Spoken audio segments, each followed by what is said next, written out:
The second in the trio of lenses just announced by Sigma today is the Sigma 30mm f1.4 DC DN Contemporary.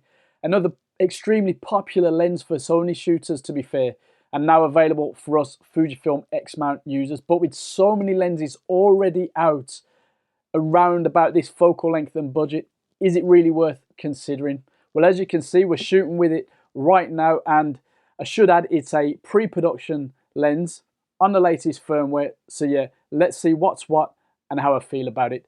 Let's crack on.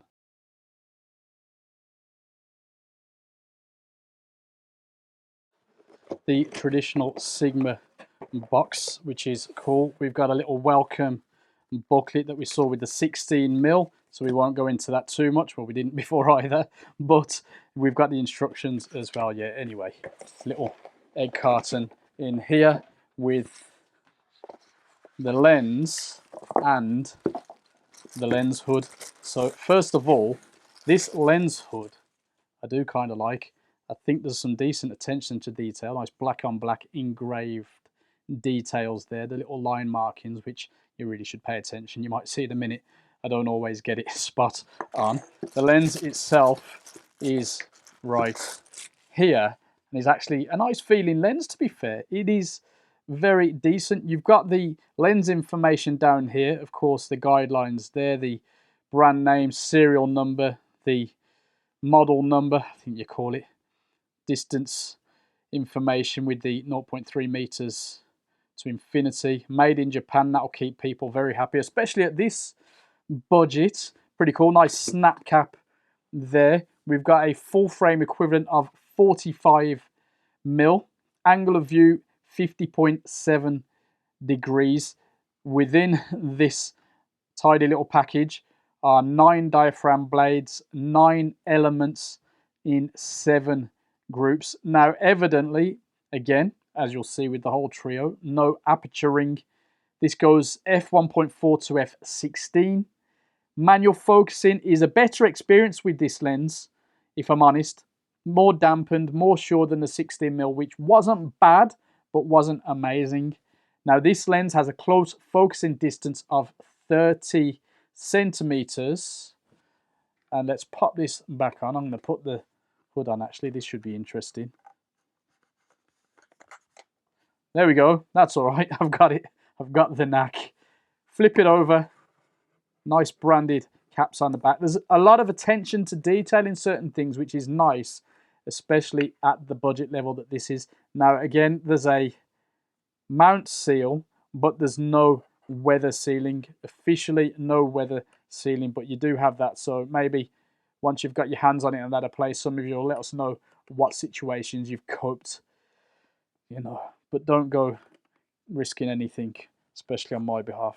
I don't really mess about with extreme weather, to be fair, especially shooting. I have shot in jungles and stuff like that, and water has gotten into some of my Fujifilm, but yeah, I don't go too crazy. So we need to hear from you guys and girls about that. But yeah, 275 grams, overall decent to very good build quality. Clearly some practicality stuff that's left out for the budget with the aperture ring, you know. Anything else that you're missing on that? I think it's a decent little size, decent package, and a very light lens. But more importantly, what's the image quality like? Well, let's find out.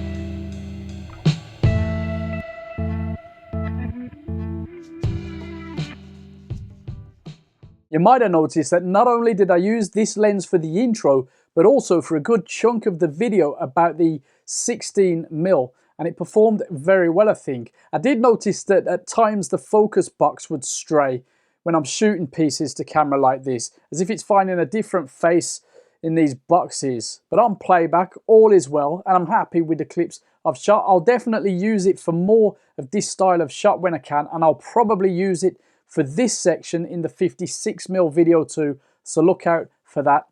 Next, we've got a few autofocus test clips to give us an idea of what's happening in real-time stills shooting.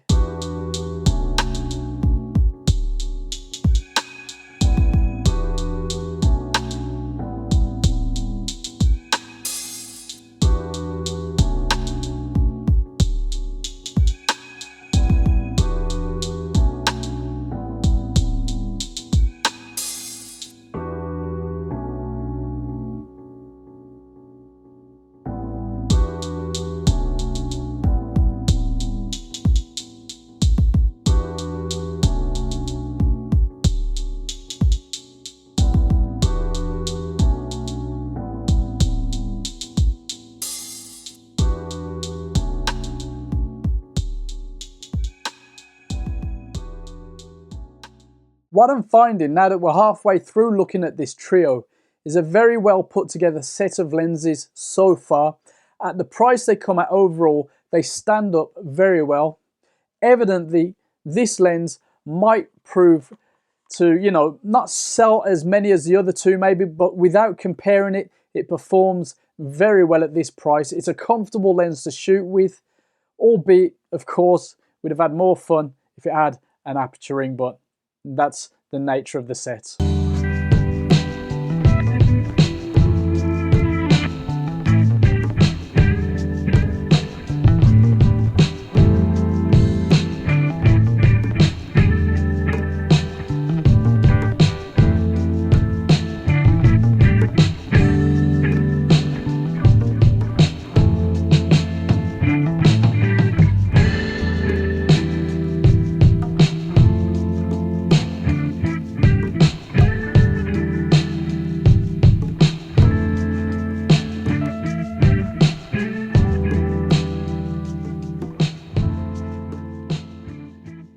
It's clear that Sigma have some kind of special sauce, even at this level, for really good sharpness across the frame. No problems there at all. Now, I don't really go past f8 with this one, and it is best at, say, f4, 5, 6, but you don't buy an f1.4 lens to live in the middle range, right? Now, chromatic aberration is under control, as is flaring. There's really no glaring aspects to the IQ that puts me off with this. It's not necessarily a magical one, but you know, as a standard go-to lens, it performs pretty well.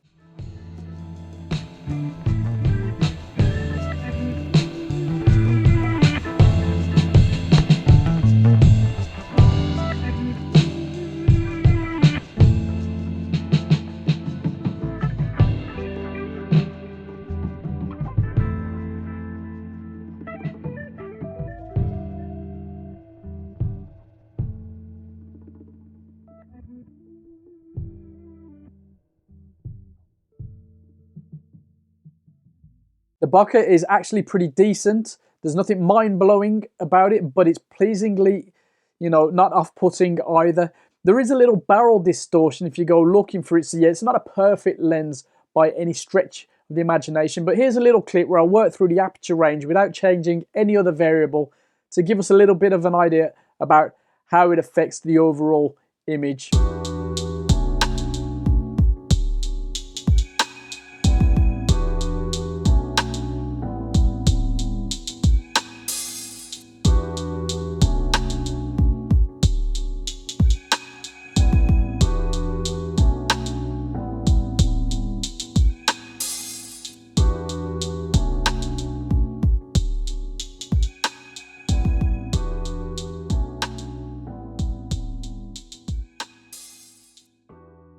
The lens will retail at £289 and is out in April, all being well. Now, a pro for this range is that we'll see in more stores, in my case across the UK, and that's likely going to be the story in other countries too. So you should be able to go into your local camera store, try it out on your camera, which is always a good idea and something that we don't often get to do at this budget.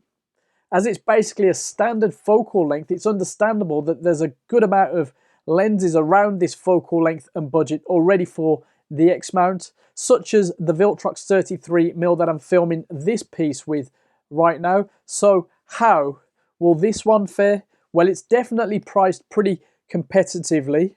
It represents good value, especially if you're into the Trio as a set, and it's got that extra pedigree of the brand name behind it. But what we need for Sigma is to have a happy enough time selling this X Mount Trio to then invest in making us some tasty art and sport lenses and really filling the gaps in the market.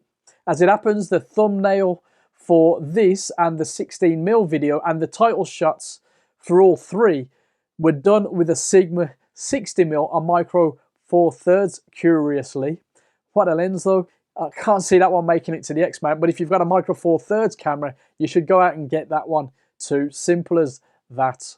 Now, as for this Trio, it's a fairly simple port over to the X Mount, so as a business move, it's definitely a sensible path. And I think so far, this Trio is no slouch as a set especially, but clearly we have one more to talk about, so I'll leave you to talk in the comments below, and after I've seen those, I'll see you in the next video. And Sigma 56mm in that smaller box there, I'm talking to you, yeah. Anyway, I'll see you there.